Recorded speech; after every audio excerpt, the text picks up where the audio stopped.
This is where the regressive left struggles with arguments. Hey everyone, Red Rebel Jeff Jones here, and in this video I want to talk about one of the biggest issues with arguments that is brought up by the regressive left. And that is that they tend to be quite broad in their arguments, and they avoid going into specifics. Now before we get into it, please like and share this video to give it a boost. And don't forget to subscribe if you like the content that I make. Generally speaking, the left's arguments are generally quite broad and vague. And they actually tend to have serious issues, serious difficulties, when asked to get into specifics. And when they do get specific, their argument tends to fall apart. Now, there are many reasons for this. One reason for their difficulty is they have a serious problem with definitions. The left gets caught by definitions all the time, because definitions are standard. It's a standard that can be used by both sides of an argument to get into more detail on the topic in question. But the left relies on vague definitions, or in some cases, no definition at all, when they're trying to make points. If those definitions are specific, it tends to raise weaknesses in their arguments. Example, the definition of racism. It's one of the most overused words these days. Fascism is another great example.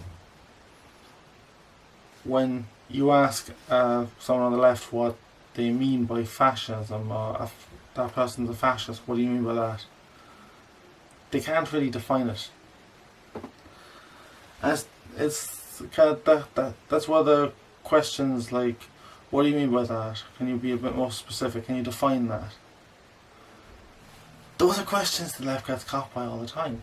That's why the question that Matt Walsh posed in his documentary, What is a Woman?, caused so many problems with gender affirming therapists, because they rely on a lack of a strong definition.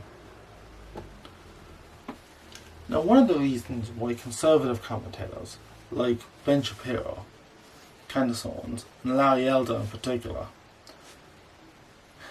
they're so good at debating leftists, because they get specific. They always have, and they probably always will.